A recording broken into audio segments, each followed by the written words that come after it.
وأنفقوا مما رزقناهم سرا وعلانية ويدرؤون بالحسنة السيئة أولئك لهم عقبى الدار۔ اور جو لوگ اپنے رب کی رضا کی خاطر صبر کرتے ہیں اور نماز قائم کرتے ہیں اور جو رزق ہم نے انہیں دیا ہے اس میں سے پوشیدہ اور اعلانیہ خرچ کرتے ہیں اور اچھائی سے برائی کو دور کرتے ہیں۔ صبر اور نماز کے بعد اس آیت میں انفاق اور راہ خدا میں مال کو خرچ کرنے کے سلسلے میں ذکر کیا گیا ہے۔ اب دیکھتے ہیں کہ اس آیت میں نکات کون کون سے پائے جاتے ہیں۔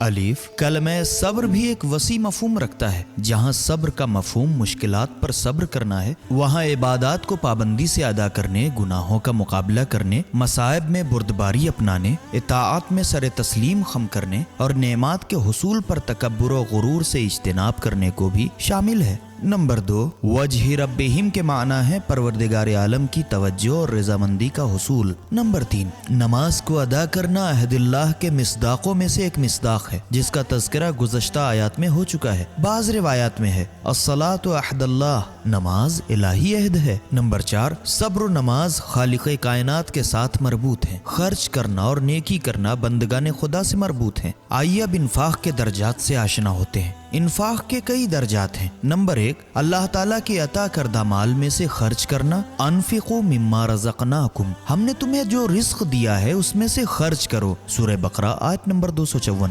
نمبر 2، کسب حلال اور اپنی کمائی سے عطا کرنا، جیسے انفقوا من طیبات ما کسبتم، جو مال تم کماتے ہو اور جو کچھ ہم نے تمہارے لیے زمین سے نکالا ہے اس میں سے عمدہ حصہ خرچ کرو، سورہ بقرہ آیت نمبر 276۔ نمبر 3، محبوب ترین چیزوں کو اللہ کی راہ میں خرچ کرنا۔ لن تنالوا البر حتى تنفقوا مما تحبون، تم ہرگز نیکی نہیں پا سکتے جب تک تم اس چیز کو خرچ نہ کرو جس سے تم محبت رکھتے ہو، سورہ آل عمران آیت نمبر 92۔ نمبر 4، دوسروں کو اپنی ذات پر ترجیح دینا، جیسے وَيُؤْثِرُونَ عَلَىٰ أَنفُسِهِمْ وَلَوْ كَانَ بِهِمْ خَصَاصَةٌ، اور وہ اپنے آپ پر دوسروں کو ترجیح دیتے ہیں اگرچہ وہ خود ضرورت مند ہوں، سورہ حشر آیت نمبر 9۔ صاحب تفسیر میزان کے مطابق عقبت دار کے معنی ہے اس دنیا میں انجام بخیر ہو، لیکن یہ بھی ممکن ہے اس کا معنی دونوں جہاں کے انجام کی خیریت ہو۔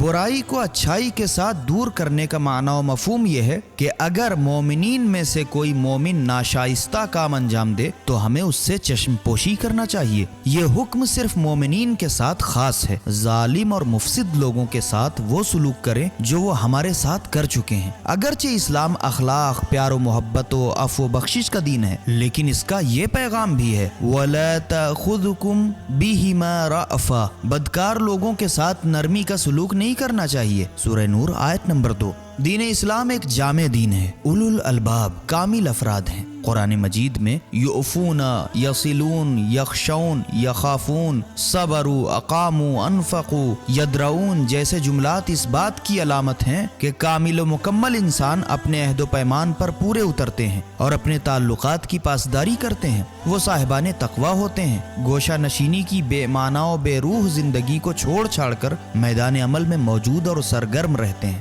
یہ تھے اس آیت کے نکات۔ اب دیکھتے ہیں کہ پروردگار عالم نے ہمارے اور آپ کے لیے اس آیت میں کون کون سے پیغامات رکھے ہیں۔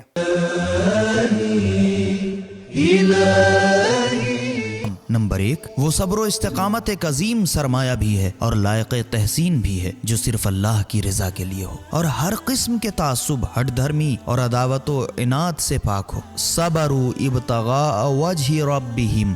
نمبر 2، نماز کو قائم کریں، نہ کہ صرف پڑھیں، یعنی نماز کو اس کے آداب، شرائط، حدود اور احکام کے ساتھ بجا لائیں۔ وَأَقَامُوا الصَّلَاةَ۔ نمبر 3، خداوند متعال کے ساتھ رابطہ اس کی مخلوق کی امداد کے بغیر قبول نہیں ہے، ہر پہلو سے امداد کرنا چاہیے، صرف مالی تعاون کافی نہیں۔ وَأَقَامُوا الصَّلَاةَ وَأَنفَقُوا۔